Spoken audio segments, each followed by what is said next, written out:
Good evening, everyone, and welcome to episode 12 of Cocktails with Conductors, brought to you by the Richmond Philharmonic Orchestra in Richmond, Virginia.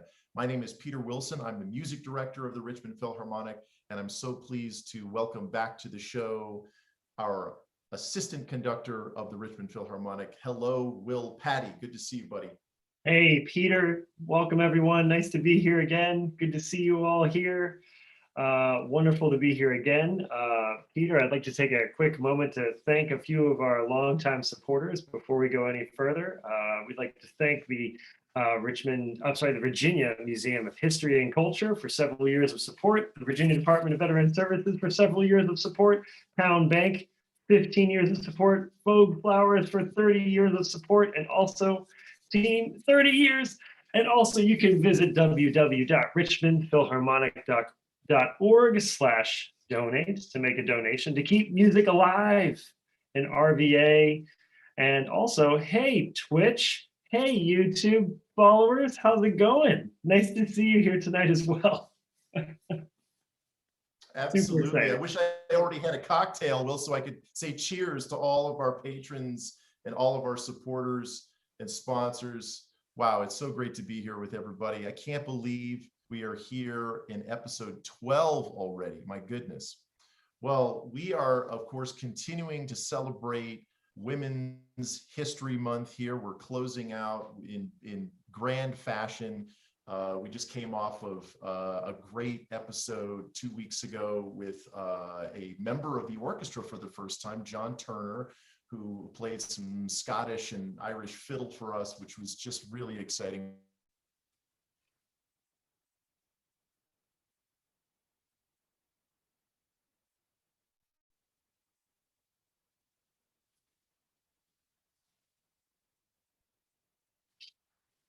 I'm still here. Am I back? Yep, I can see you now. Okay. Was that on me? Did my thing crash because it like reopened and everything was fine? So I don't know.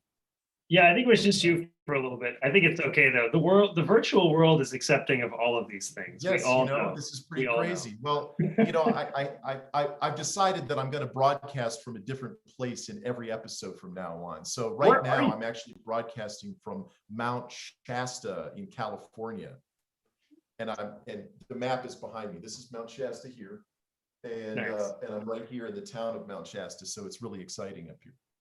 Great. Anyway, so I was saying, what was the last thing you heard me say, Will? You were excited. We were talking about John Turner as our last person. Good. Okay, so you got to hear that. So this week, we're really excited because we're also going to continue by featuring someone else in the orchestra. We're just so excited to have her here. And again, we're kind of closing out our Women's History Month with this episode. So we're very excited to have with us a graduate of VCU in Richmond, of course. This is awesome. She's also a martial arts enthusiast and a master in Muay Thai, AKA kickboxing, as well as Brazilian Jiu-Jitsu. So she's not to be trifled with, I must say. So, and it's fair to say that she is our resident superhero.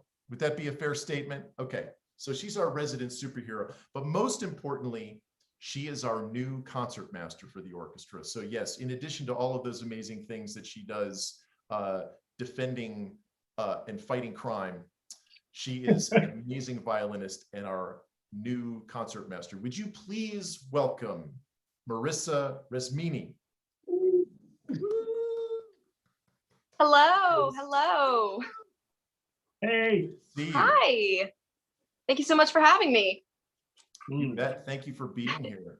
So what our patrons probably wouldn't know is that we actually held an audition for Concertmaster, and I appointed you to this role over a year ago, which This is true. Pretty amazing. I think was the audition in I want to say January of. Yeah, it was on my birthday actually. That's right. I forgot about that. That's fantastic. Okay. And then you went to rehearsals, we introduced you to the orchestra, everybody loved you, and we got acclimated and everything was great. And we were putting together this amazing concert of Italian music, basically. That was our theme. Music from the silver screen, as well as classics.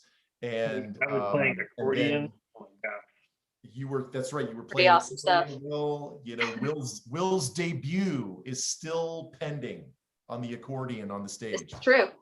And that was for our big Godfather tribute. And I'm hoping that we can revive that entire concert, because it really, I hope so too. Yeah, it was a really fantastic thing. But as you know, as we all know, about a week out, less than a week out from that concert, the president came out and pretty much shut down the whole country, and we had to follow suit, and we lost the opportunity to do that concert. So I felt terrible that we weren't able to perform that concert, but I was most upset about us not being able to introduce you to the community officially. So I thought, well, it's been over a year. We've got to do this in some fashion. So here we are tonight, and welcome. And we're introducing you to the world as the Richmond Philharmonic's new concertmaster. So thank you.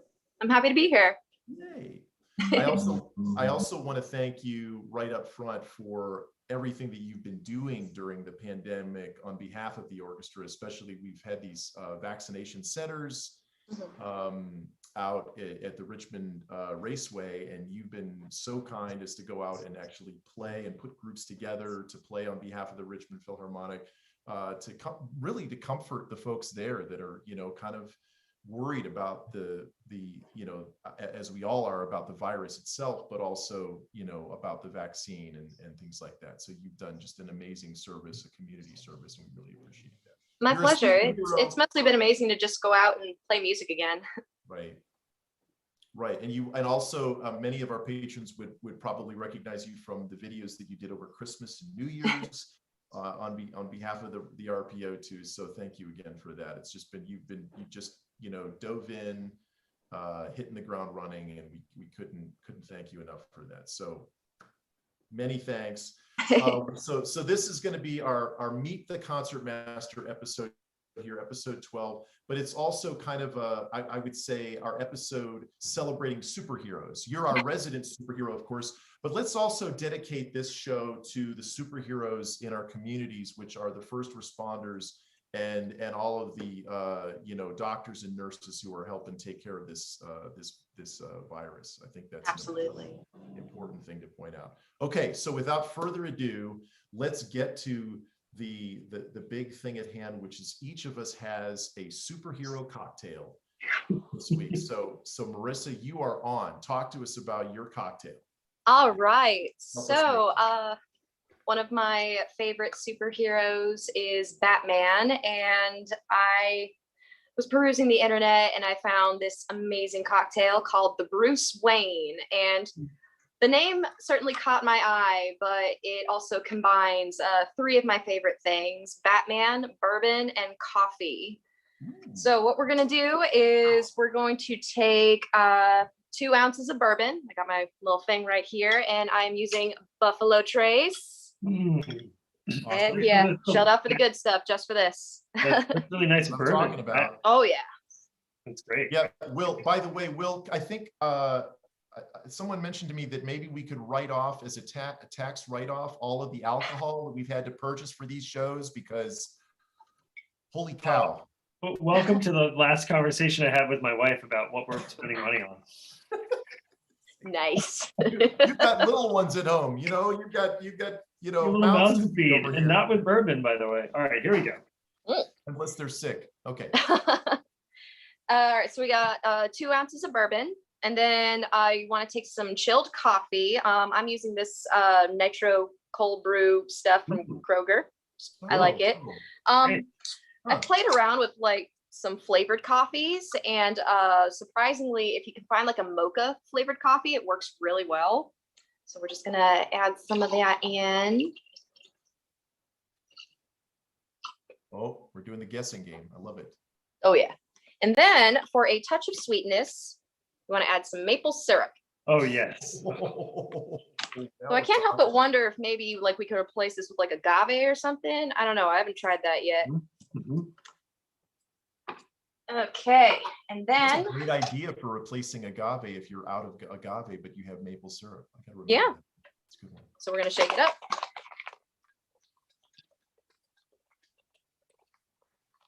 Watching, I know what to do the shaker dance. Great tech. All right. Oh man. And whoops, maybe not that. And then we're gonna pour it into a nice little glass. And the idea is if I shook it up enough, it'll hopefully foam at the top, or it's supposed to do a little more than that. You can see that. I can see what's Yeah, going on. so it's supposed to foam up at the top, and it's supposed to look more like a stout. So yeah, Oh, interesting. yeah. Interesting. So the Bruce Wayne, bourbon, maple syrup, and coffee. delicious. Chilled coffee. Mhm. Wow. And so, you know, maple syrup is like one sugar, and any sugar theoretically will sweeten a cocktail. But I've learned there are so many types of brown sugars that flavor in a sort of a darker, richer way. And so maple syrup, agave, brown sugar, all of those things totally are theoretically interchangeable and will will tune the cocktail into different directions, but they're all sweet. They're all great. Exactly. I see what you did there, Will. Tuning. I like Ah, It's a music, we're sort of a music institution. So I'm using, that. you know, Always thinking. thank you. Yeah. But that's really cool. thank That's you. awesome. Bruce Wayne. I love it. The Dark Knight. Or the Bruce Love the Wayne. Dark Knight. The Bruce Wayne. No, I know, but I'm just saying. Oh, the, fair enough, the yeah. little Dark Knight reference. Wait, that's a secret. That's a secret to the whole world. Bruce Wayne is the Dark Knight. We're not supposed to talk about Darn it, I got some phone calls I need to make. that. It's I gotta go now. Wait, Cancel the what is podcast. it? Shut it down. Hold on. What's this poster behind you? Oh, it's the world's greatest graphic novels essentials. So we got, let's see, we've got Joker reading Court of Owls. We've got, looks like Two-Face is reading Identity Crisis. Basically, it's kind of the basic bit of the rogues gallery, reading a bunch of some of the best comic books that have been published, or graphic novels, sorry. Graphic novels that have been published, and yeah, it's Batman themed. Of Nice. course. Outstanding. Thank you. Okay, Will, you are up. I'm up. I'm on Cool. deck. So You're up. I am making a cocktail called Beast, not the Beast, just Beast. So that's the so as to avoid any confusion, and mine is based off the X-Men character Beast, famously played by Kelsey Grammer in one of the X-Men movies that came out. And mine begins with a ½ ounce of lemon juice. Nice. And I'm not, sorry, let me squeeze this. I didn't pre-measure the lemon juice, but I will here. Will, you gotta squeeze your citrus before the show. Okay. I know, I've been hearing that my whole life. I know. Okay, here we go. Next up is a tequila that I recently, so here's the story. If anyone's been following along on our journey over the 12 episodes, I am new to the world of tequila. And Peter turned me into a tequila person, and I got into reposado, which is the darker, more smoky kind. But Blanco is the last hump for me to get over. And I recently found one that was suggested to me called Casamigos. That's a good one. I didn't know about it. So, and you know, Marissa, and you probably all know about this, but I don't know if the listeners know, this is George Clooney's personal foray into all things agave. And they make a reposado, they make mezcal, I saw at the store today. Yeah. Oh, the bottle for mezcal is so beautiful. It looks like something you like find at an archaeological dig. Yes. Yeah, it's got that it's kind of got a rustic out. Yeah. So I'm excited. I tried it. It's supposed to be as it explained to me, is it's got a cleaner finish. It's supposed to be easy to sip and just a clean, nice tequila. And I would say for a non-tequila drinker, it's one that I'm excited to be learning more about. And so I'm putting it in this cocktail. So the deal with tequilas, Will, is that the Blanco is the closest a tequila to the plant because it hasn't been aged. Yep. So you're gonna, so a lot of people like Blanco because it's young. It's always the cheapest of the tequilas because it hasn't been aged. So, and it's also, you don't see any color difference usually. It's very clear. So it's often called silver Blanco. You get the idea. And so it's the closest thing to the plant. A lot of people like the taste of the agave that you can taste in it. Then you go to Reposado, which has to be aged. I think it's at least 6 months. And then that usually has that slightly smoky taste to it. And then you have the sipping tequilas, which would be the añejo, which would be very aged. And of course, you have extra añejo, which is often very expensive. And that will be, really, really fine sipping tequila. The next ingredient I'm putting in is triple sec, and now I'm going into the thing that will make this very characteristically beast colored blue, and this is blue curacao.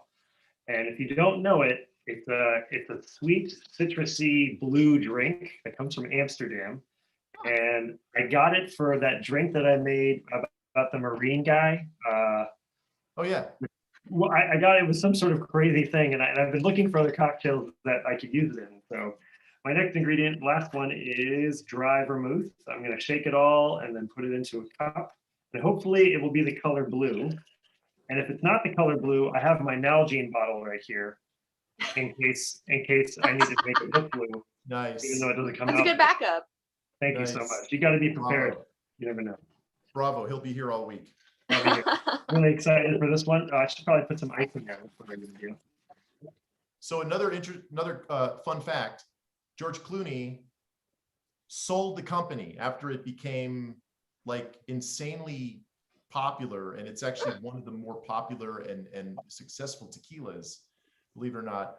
The tequila master that I know in San Francisco, who's the tequila ambassador, believe it or not, he doesn't ever want to say anything bad about any tequila, right? Because he's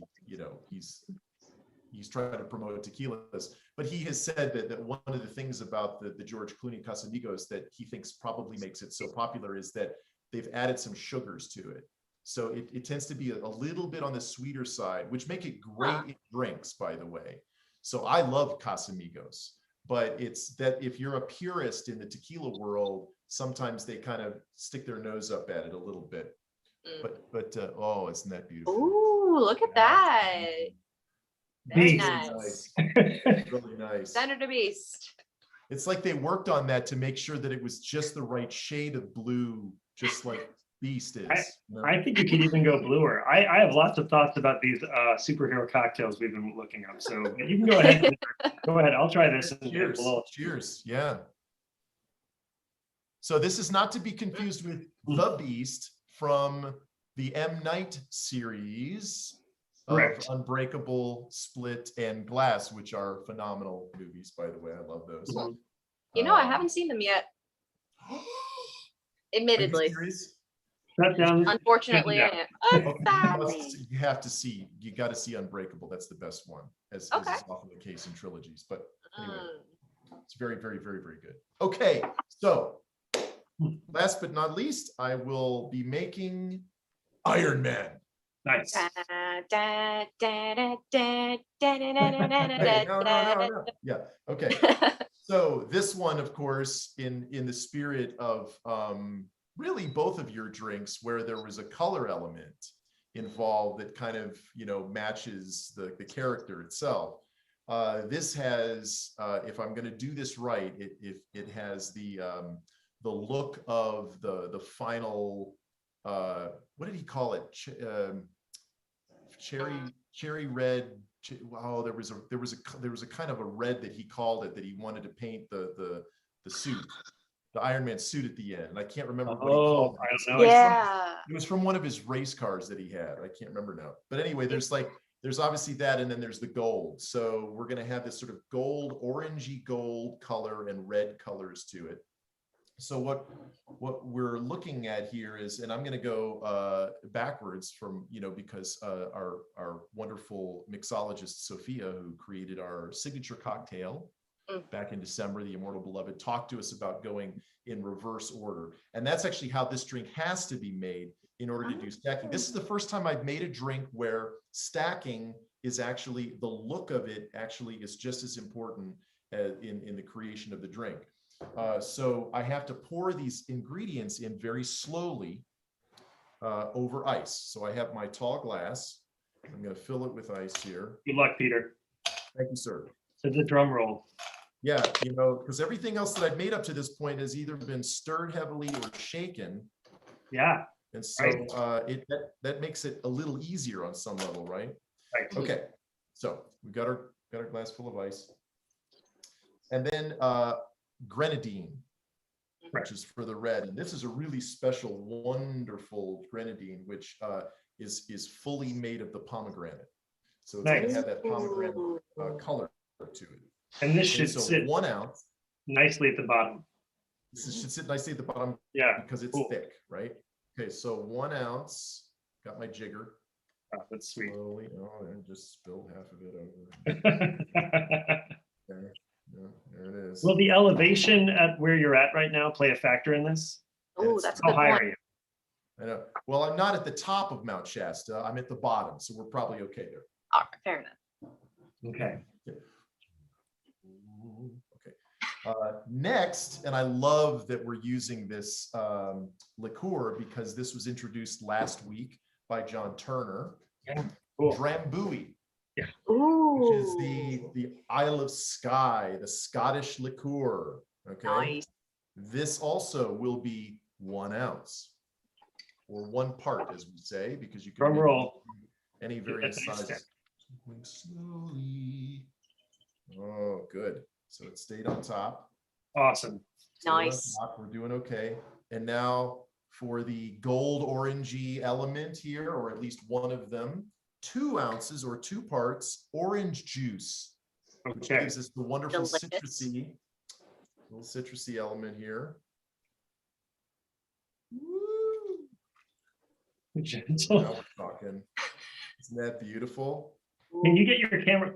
Oh, nice. Ooh. Oh, very I have to nice. tell you, this is working way better than it did an hour ago when I tried to test this. I'll tip this down a little bit so Oh, you can see that. Oh, nice. now you see my spill. See, that's not good. Yeah, it's okay. Spills. Push that out of the way. Okay, and finally, last but not least, single malt scotch, baby. Whoa. This cocktail is a lot. Nice. You with me? Yep, staying here.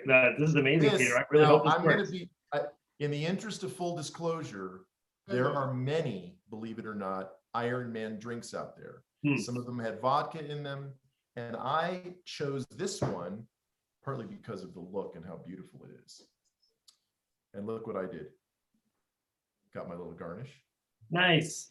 Gorgeous. And wait, we're not done yet. Oh, Okay. oops. You're going to light it on fire. But here's the thing. Tony Stark drank single malt scotch in the Oh, movie, yeah. right? So as far as I'm concerned, this needs to be a single malt scotch drink. Makes sense. That's why I'm not using the vodka. I'm sure Tony Stark wouldn't turn down vodka, but Maraschino cherry. Nice. Sit that on top of one of the ice cubes. How do you like them apples? Nice. It's a cherry, not an apple. Yeah. How do you like them cherries? There's great Okay. cherries.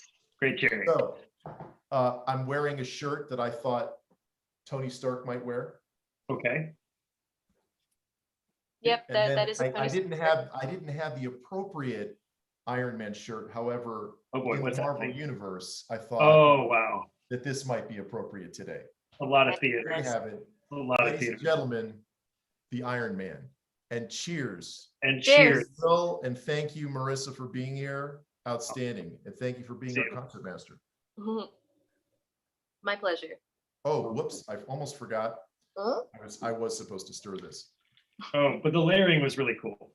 The layering was cool, Super and you have cool. to stir it very carefully so that you keep the layering, which I am. It seems to be keeping pretty well there. Wow. Yeah, that's doing well. Nice. Okay, so there we have it. Right Our on. superhero drinks, ladies and gentlemen. I love this episode so far. This is fantastic. Yeah. This is a lot of fun. Okay, so my first question for you, Marissa, is, I normally ask people what their journey is and stuff like that, and I'll get to that in a minute, but you have such an eclectic and unique set of interests that I have to ask you, what did you want to be when you were like 8 years old? I wanted to be everything. Okay, well, that would make sense. That tracks. Did you, I mean, did you always, I mean, obviously you're a phenomenal violinist. Did you have aspirations to be in classical music, or was that more of a hobby early on? Or how did, you know, what did, you know, just talk about this journey of becoming a violinist, but also all of this other martial arts in your life. I mean, this is fascinating. Well, I guess I'll start with violin. Violin has been, you know, a huge part of my life. I started playing when I was 4 years old, and for a while it was, you know, very much just a hobby thing. But as I got older and, you know, the time came where I needed to think about what I was going to do for college and for a career, and of course, you know, everyone gets into like, oh, what are your skill sets? And that's when it kind of clicked. That I was like, oh, well, I'm a musician. That's what I'm meant to do. And well, it's actually kind of interesting because I actually entered VCU as a guitar player. You're kidding. I'm not. Guitar? Yeah, That jazz was a guitar. I very ended bad on decision jazz. to let me know that, because I think Oh my goodness. probably use that. I'm sorry, go ahead. Oh, well, no, I mean, I combine the skill set. I mean, guitar has a theory base in the pedagogy that I just never got from the violin, and I was able to kind of fuse that. But it's kind of, so I entered VCU as a guitar player, and I needed a large ensemble credit because for some reason guitar ensemble was 0 credits. And I was like, well, okay, I could just drag my violin out and I'll do a couple semesters of symphony, and well, the rest is history. So that's kind of how violin permeated into my professional career. And let's see, as for the martial arts. Well, wait, before you get into the martial arts, so yeah. When did you start studying the guitar? I started studying when I was in high school. Like I casually played, like, you know, I knew how to play like a bunch of Green Day songs and stuff, but in high school I joined the guitar ensemble, and that was when I got introduced to, you know, classical.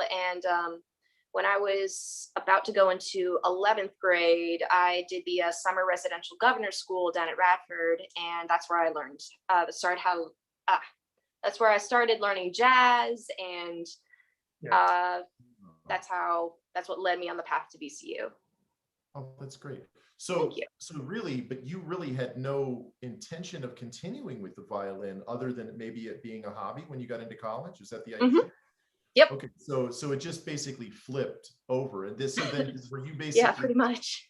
Did you just like put the guitar back in the case, or did you kind of continue to do that as a hobby?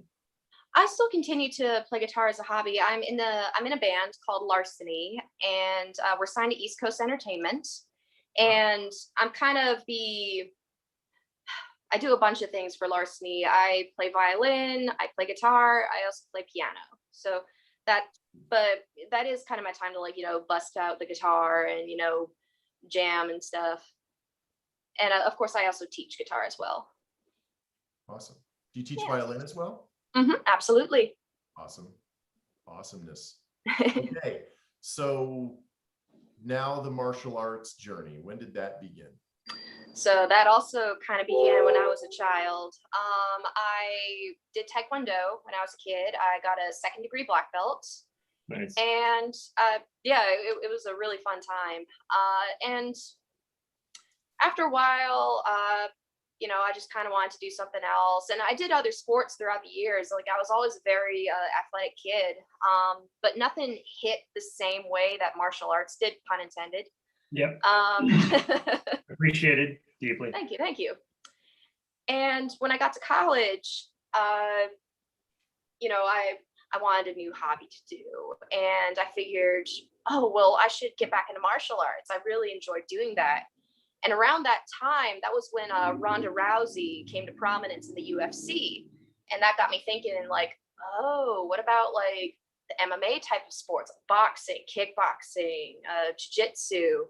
And at first I figured I was going to try out boxing just because I have horrible upper body strength. Even to this day, my upper body strength is terrible. So I figured boxing would help. But then a coworker of mine told me I should check out Thai boxing. And I was like, oh, well, I wonder what the difference is. And it just sent me down this rabbit hole of Muay Thai and kickboxing. And I was like, that's the one. That's what I want to do. And then I joined my gym, CSCRVA. Woo! Heck yes. And I am one of the members of the fight team. I'm also the assistant coach for the youth martial arts program. Outstanding. I love Thank it. you. So with the Brazilian Jiu-Jitsu, is that like a different, forgive me, is it dojo? Do you guys call them, are they all called dojos, or is this a I'm pretty sure there's probably a technical term for like a studio in jiu-jitsu, but it is slipping my mind right now. But jiu-jitsu, it is out of CSCRVA, and it's one of the grappling arts. And, okay, so these are all the people can study these various, the kickboxing, the Muay Thai, and the jiu-jitsu in the same place, right? Yep. It's all kind of connected in that way. Okay. Mm-hmm. Wow. Okay, so then I guess I would ask this question, because I'm a firm believer that the things that we do in life, especially if they're varied, they tend to, and in the end, end up informing the other things that you do. So how would you say your music informs your martial arts work, and vice versa? How does martial arts, I mean, I can think of the obvious things like discipline, elements of discipline, elements of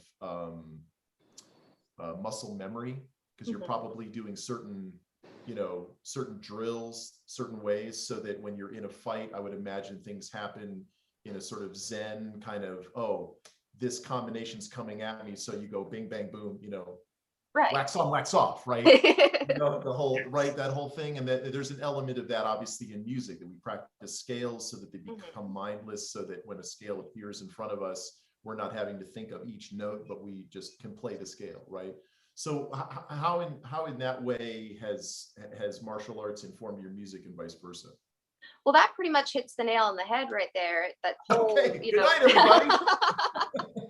That whole mental discipline, and it's being able to recognize when certain techniques might appear, and all these different sort of approaches to a certain problem.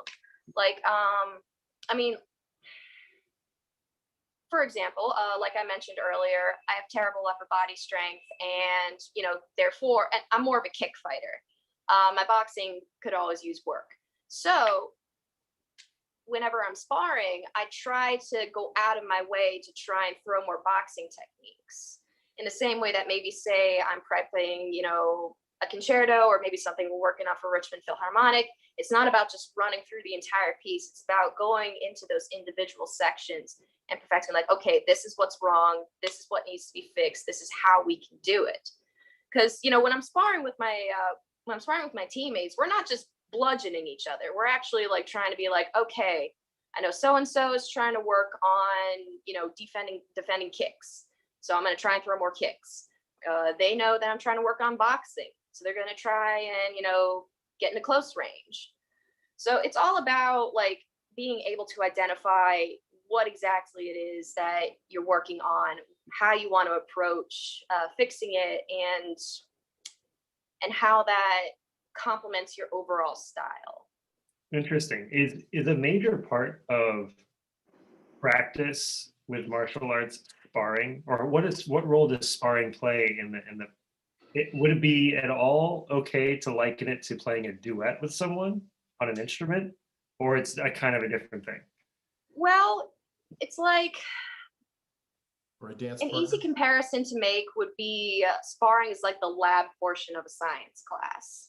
Yeah. Like the actual class itself, where you drill your techniques, that's just your classroom portion. And then you go to the lab and put it all together. So, but I guess, yeah, it could be like a duet sort of thing, especially if it's a partner that you've been training with for a while and you're very familiar with each other's techniques, and just able to have that sort of flowing back and forth. but there still has to be an element, I think, of improvisation that happens in sparring, whereas like duets, it's a little more formal of like, we're doing this now. But at the same time, I see it's a really cool parallel. So I guess that brings up a good point. I guess it'd be more like a trading fours, if you want to use like some jazz terms. Sure. Yeah. Very neat. Yeah, I think that's wonderful.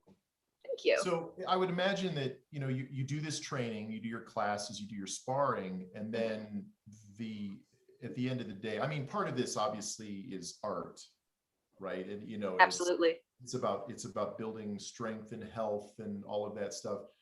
It's also about, I would imagine, about self-defense too. If you're in certain situations, you would know how to protect yourself. But then there's the larger sort of sport element of this that would be sort of the competition, the competing element, right? So I would imagine you probably do some of these competitions, and how often, and how does, how has the pandemic affected all of that? So pre-pandemic, there were a lot of opportunities going on for both amateur and pro fighters. I'm an amateur fighter. Let's see. Actually, pre-pandemic, my last fight was a 2019 tournament, and that was a pretty fun experience. I had to fight 3 times over the course of like 2 days. That was which isn't a lot considering some stories I've heard about friends who've done tournaments and stuff. But it's a really interesting experience, and of course I've done like a few exhibitions here and there. And then along comes COVID, shuts everything down. Now, since gyms have opened up again, my gym has actually had the wonderful privilege and opportunity to host exhibition events. Because the owner of my gym, he's the president of the America chapter of the World Kickboxing Association. So he has a lot of like really good connections and stuff, and is able to throw all this together. Hey crew, how's it going? So what happens, and we actually had an event yesterday, and it's a non-official, not sanctioned bout. It's not counting towards anyone's records. It's like it's the combat sports equivalent of a scrimmage, and we call them smokers.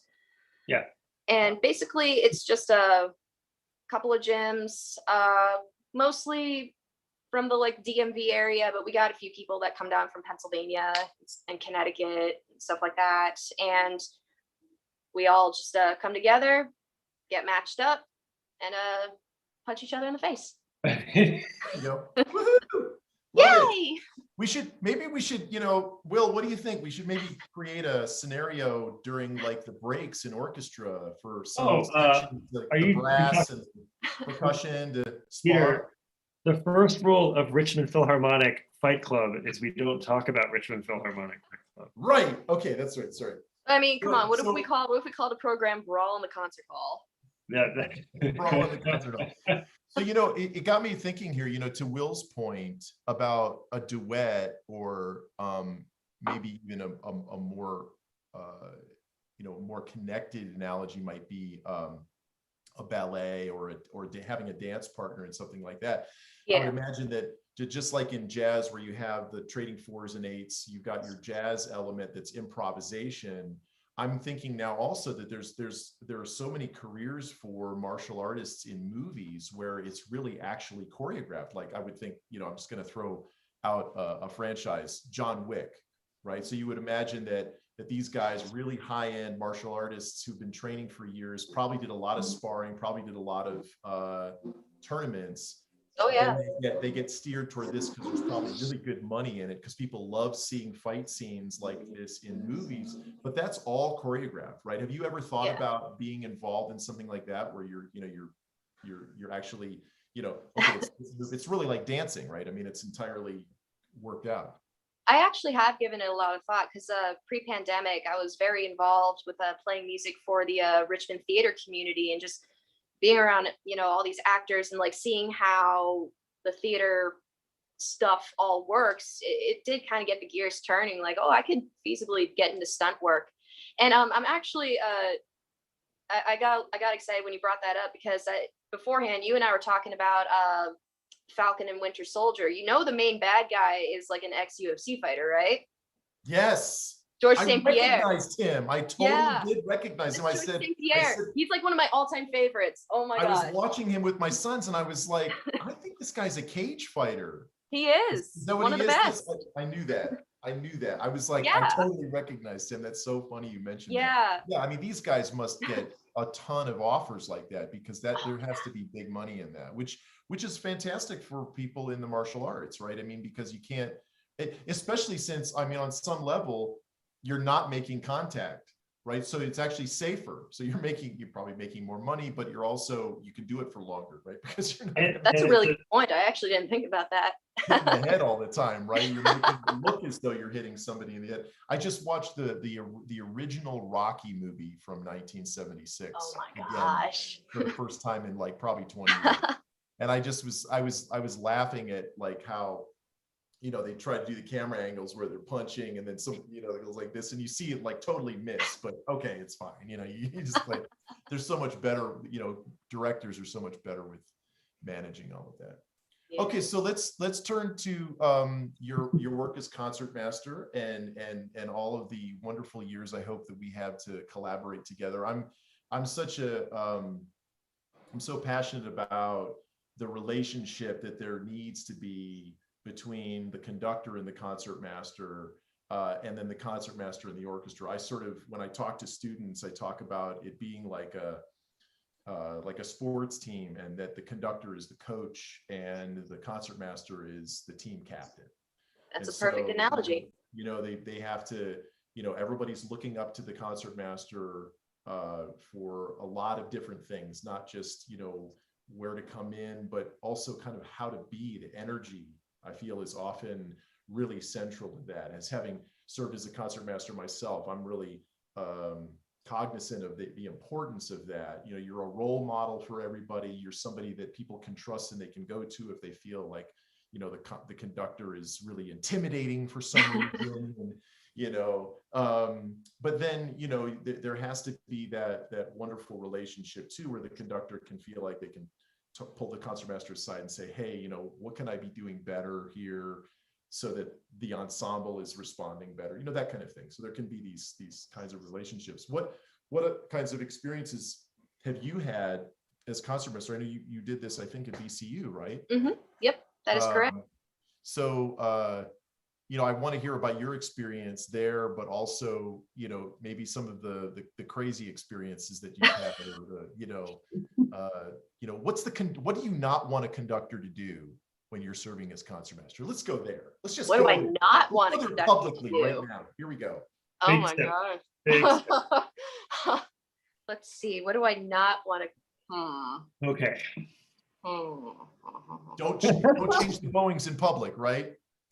Right? It's like, I don't like that Boeing. Change that Boeing.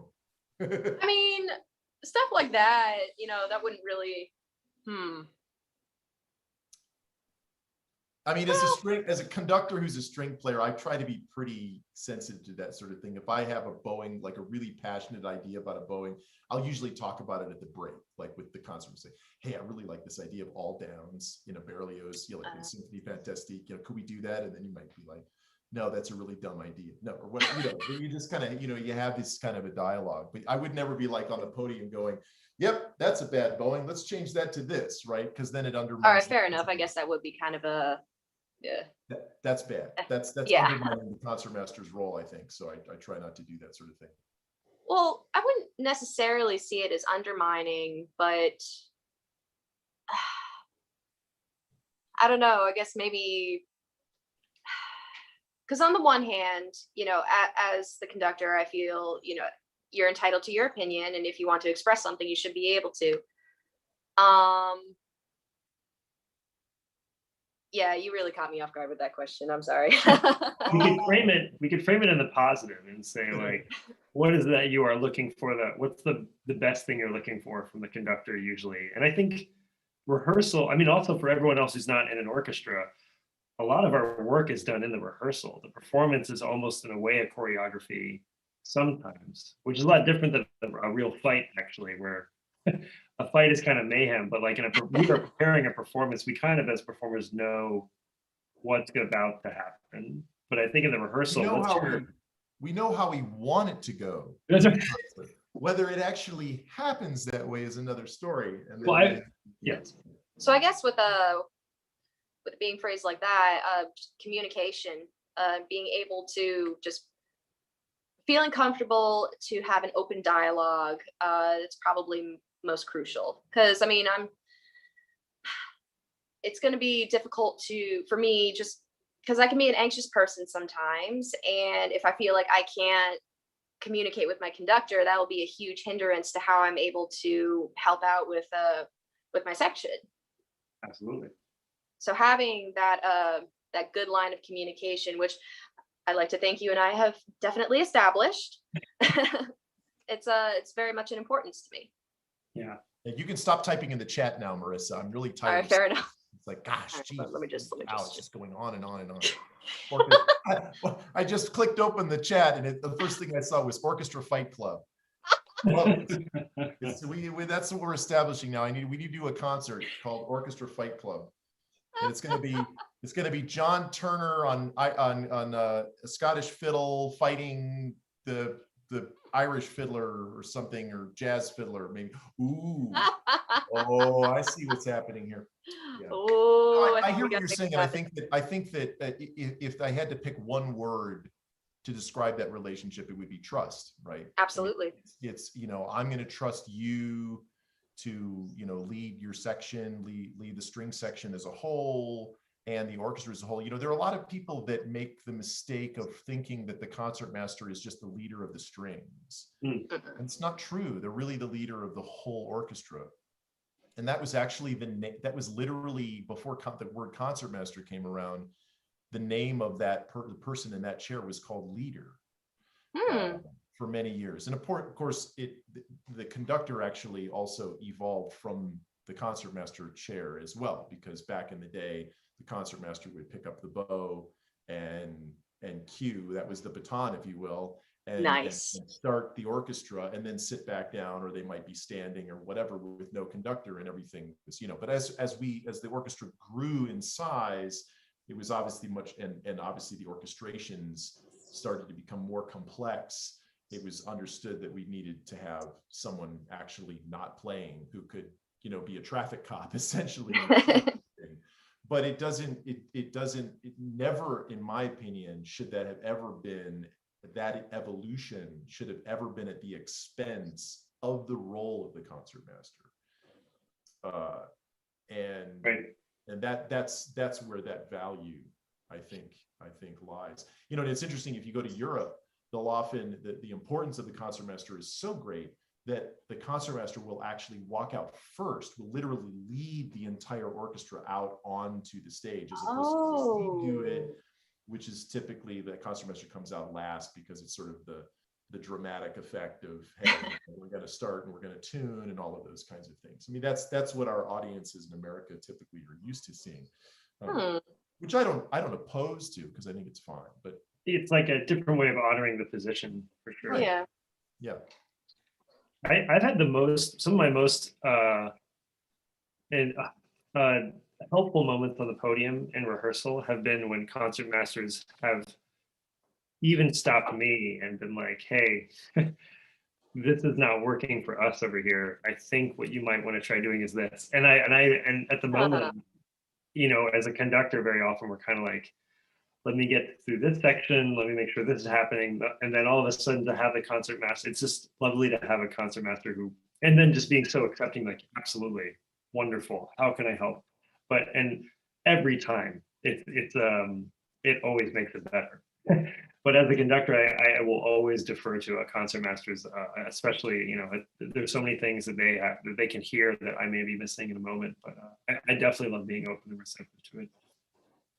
Wonderful. Yeah, that's an excellent point. I think it too, and I think Marissa would agree here that that's a last resort as a concertmaster, that we would feel the need to do that in a rehearsal situation. No, it's not, and nothing. It's more of the respect that we have for the conductor in that scenario, that we wouldn't want, so it's usually kind of one of these, like, maybe at the break, or maybe kind of a, hey, come here, and you sort of whisper, or you're kind of looking at, you might want to, this is what we need here. But you're right. I mean, even as a conductor, I've definitely had, I've had the principal clarinet come up to me and say, hey, listen, I would really love it if you actually didn't give me a prep beat so much giving, just do this and I'll be fine. And I'm like, oh wow, yeah, no, that's great.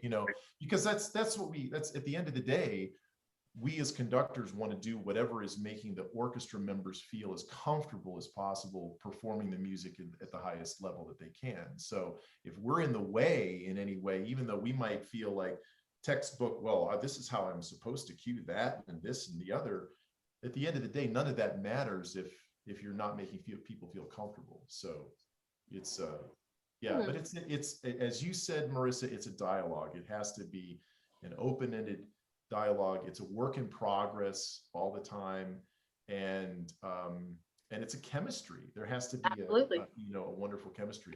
I've definitely had those moments where I've seen. I only usually step in if I see the conductor getting frustrated, and I know maybe a possible solution that will ease their pain.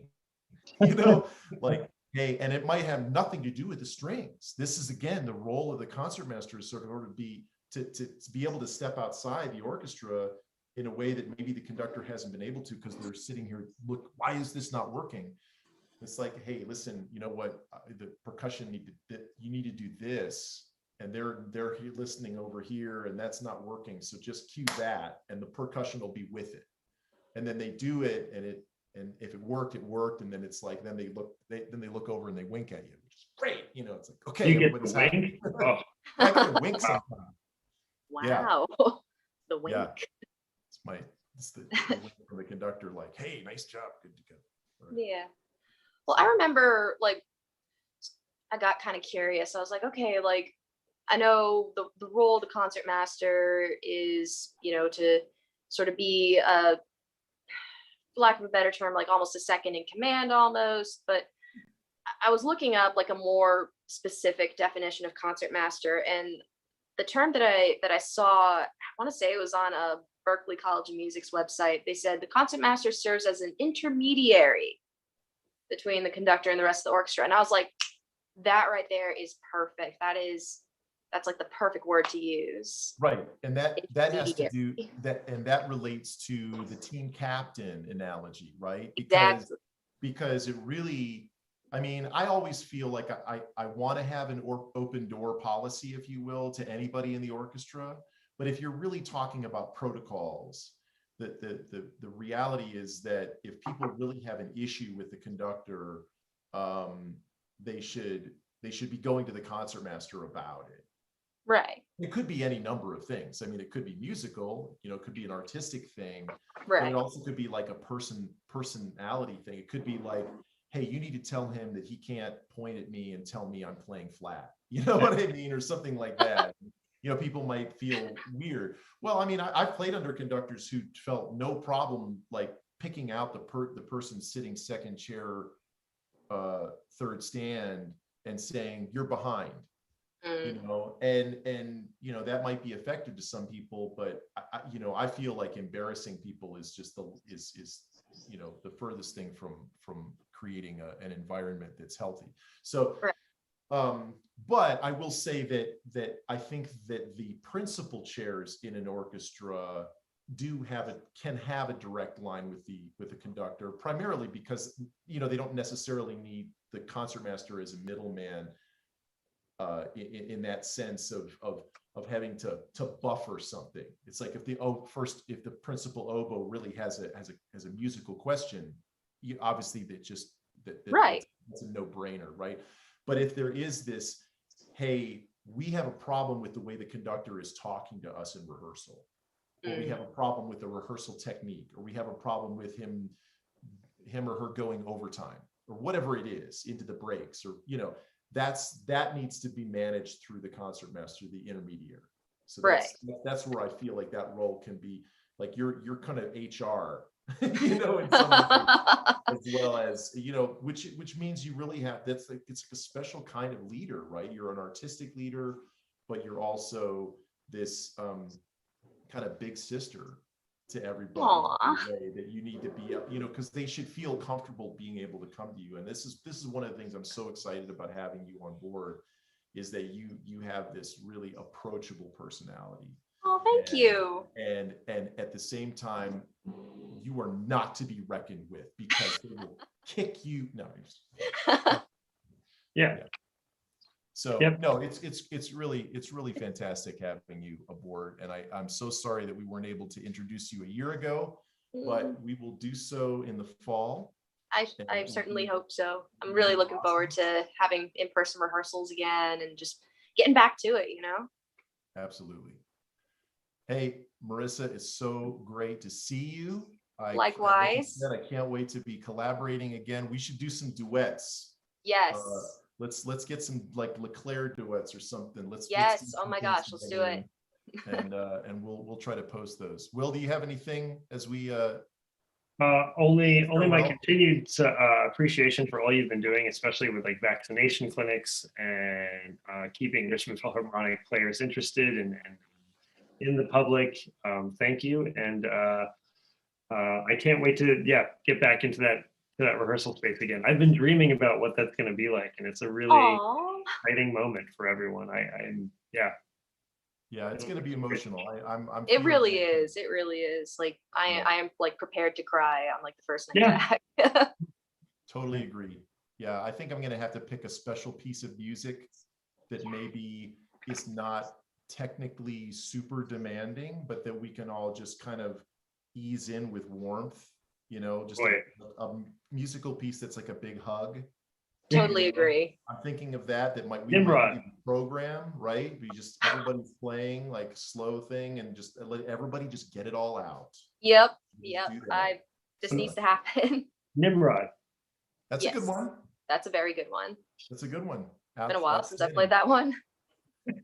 That's good. Yeah, we did that in honor of Tom Carson this last season. So our treasurer who had passed away. So, well, with that, thank you again, Marissa, for being our special guest, our Meet the Concertmaster episode here 12 and superhero episode. You are our resident superhero.